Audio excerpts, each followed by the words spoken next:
도널드 트럼프 대통령과 밥 코커 상원 외교위원장 간의 인신공격성 설전이 도를 넘고 있어서 정치 불신과 집권 여당의 분열을 부채질하고 있습니다. 더욱이 핵심 지도자들의 불화로 북한과 이란 정책, 세법 개혁 등 대내외 정책에 큰 차질을 빚게 될 것이란 경고입니다. 관련 내용 김윤재 기자입니다. 한때 절친으로 꼽혔던 도널드 트럼프 대통령과 밥 코커 상원 외교위원장이 도를 넘는 인신공격성 설전을 벌이고 있어 집권 여당 내 분열을 부채질하고 대내외 정책 추진마저 큰 차질을 빚게 할 것으로 보입니다. 트럼프 대통령과 코커 상원 외교위원장은 대통령과 공화당 상원의원들 간 오찬 회동을 가진 언론 인터뷰와 트위터를 통해 인신공격과 모욕적인 언사까지 동원해 말의 전쟁을 벌였습니다. 밥 코커 상원 외교위원장은 ABC와 CBS, NBC 등 방송과의 연쇄 인터뷰에서 트럼프 대통령에게 북한 문제에서 손을 떼고 전문가들에게 맡기라고 직격탄을 날렸습니다.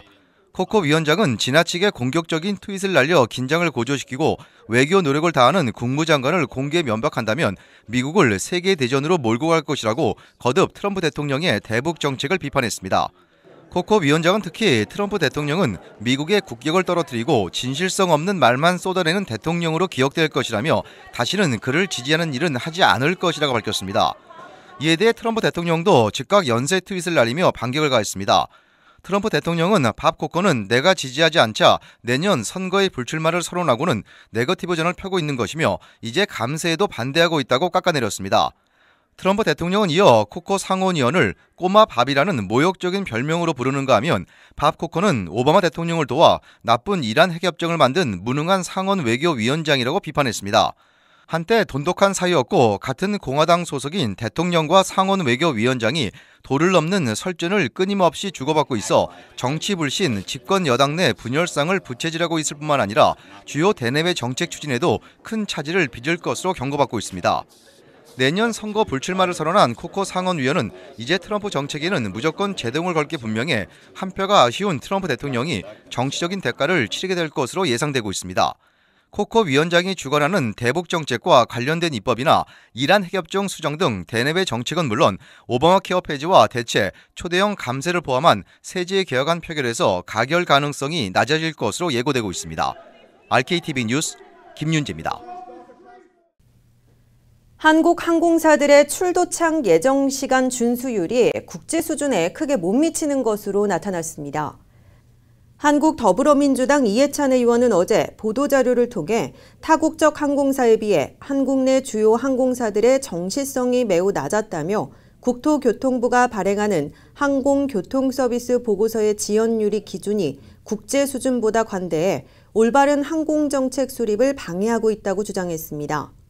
영국 민간 항공정보업체인 OAG에 따르면 올해 9월 기준으로 한국 내 주요 항공사들의 정시율은 대한항공이 109위, 제주항공이 116위, 아시아나항공은 124위로 집계됐습니다.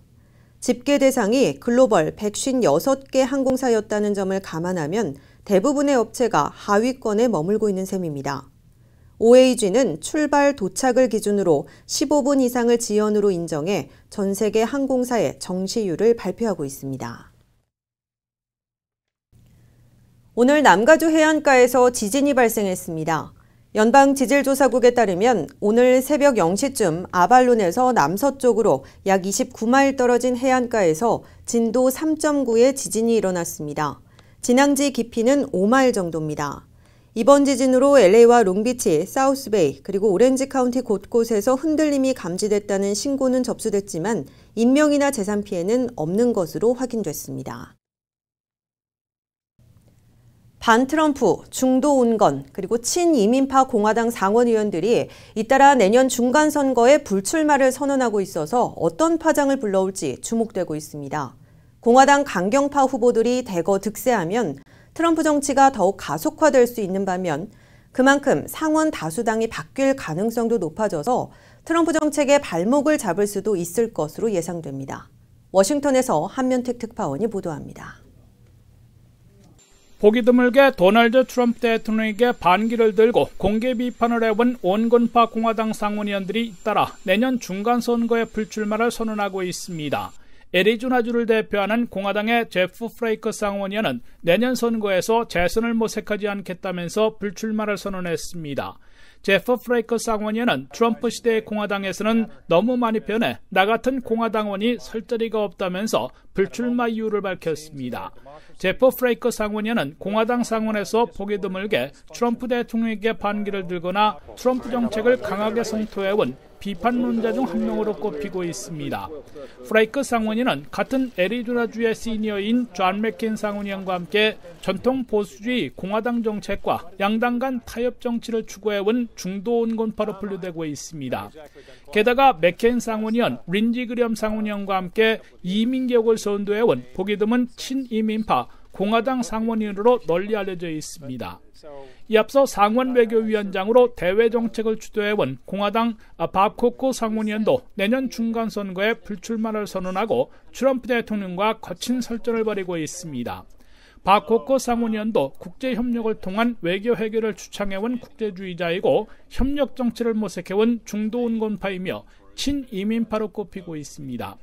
밥 코코 상원 외교위원장에 이어 제프 프레이크 상원의원까지 중도 온건파, 타협파, 친이민파 공화당 상원의원들이 잇따라 퇴장하고 있는 것이어서 공화당 내에서는 트럼프식 일방통행과 강경책, 반이민 정책이 더욱 기세를 올리지는 않을까 우려되고 있습니다. 이들이 내놓는 애리조나와 테네시주의 공화당 상원 경선 후보들이 이들보다는 친트럼프, 강성 인물들로 대체될 것으로 보이기 때문입니다. 다만 공화당의 친트럼프와 강성화를 우려하는 유권자들의 반발이 거세지면 내년 11월 중간선거에서 민주당이 상하원 전부 또는 한 곳의 다수당을 탈환할 가능성도 높아질 것으로 보여 트럼프 대통령의 일방통행과 강경책, 반이민 정책에 제동을 걸 여지는 남아있는 것으로 관측되고 있습니다. 지금까지 워싱턴에서 RKTV 뉴스 한면택입니다. 뱅크 오브 호프가 오늘 지난 3분기 실적을 발표했습니다. 뱅크 오브 호프의 지주사인 호프뱅콥은 지난 3분기 동안 주당 33센트 4,460만 달러의 순이익을 달성했다고 밝혔습니다. 이 수치는 지난 2분기 주당 30센트 4,070만 달러와 지난해 같은 기간 주당 22센트 2,610만 달러보다 증가한 겁니다. 뱅크 오브 호프의 케빈 김 행장은 합병 이후 1년 동안 자선 140억 달러를 넘어섰고 뱅크 오브 호프가 만들고 있는 투자가 앞으로도 견실한 성장과 수익을 보장해 줄 것을 확신한다고 말했습니다. 라디오 코리아 칼럼니스트로 활동 중인 찰스 김 아이캔 회장이 오렌지 카운티 지역의 유명 정치 모임으로부터 아텍 커뮤니티 공로 인사로 선정됐습니다. 오렌지 카운티 링컨 클럽은 지난 20일 애너하임 메리엇 호텔에서 아텍 커뮤니티를 위해 헌신해온 찰스 김 회장과 프랭크 차오 씨에게 공로상을 수여했습니다. 찰스 김 회장은 한미연합회 KAC 창립 멤버로 테이크 프라이드 인 아메리카의 전국 보드 멤버로 활동 중이며 캘리포니아주 소수의 커뮤니티 정치력 신장에 힘써온 공로를 인정받았습니다. 찰스 김 회장은 이민과 소수민족 이슈를 제외하면 종교, 가치관, 외교, 가족 등 모든 이슈가 공화당과 동양계 커뮤니티가 함께 공유하고 있는 만큼 한인사회도 이슈를 정확히 알고 당을 지지하는 게 중요하다고 강조했습니다. 한편 지난 1962년 설립된 링컨 클럽은 오렌지 카운티 지역 경제인과 여성, 전문인들의 모임으로 주민들의 생활에 최소한의 영향을 미치도록 정부 권력을 견제하고 시민 권익 보장을 위해 활동하는 비영리 정치 활동 단체입니다.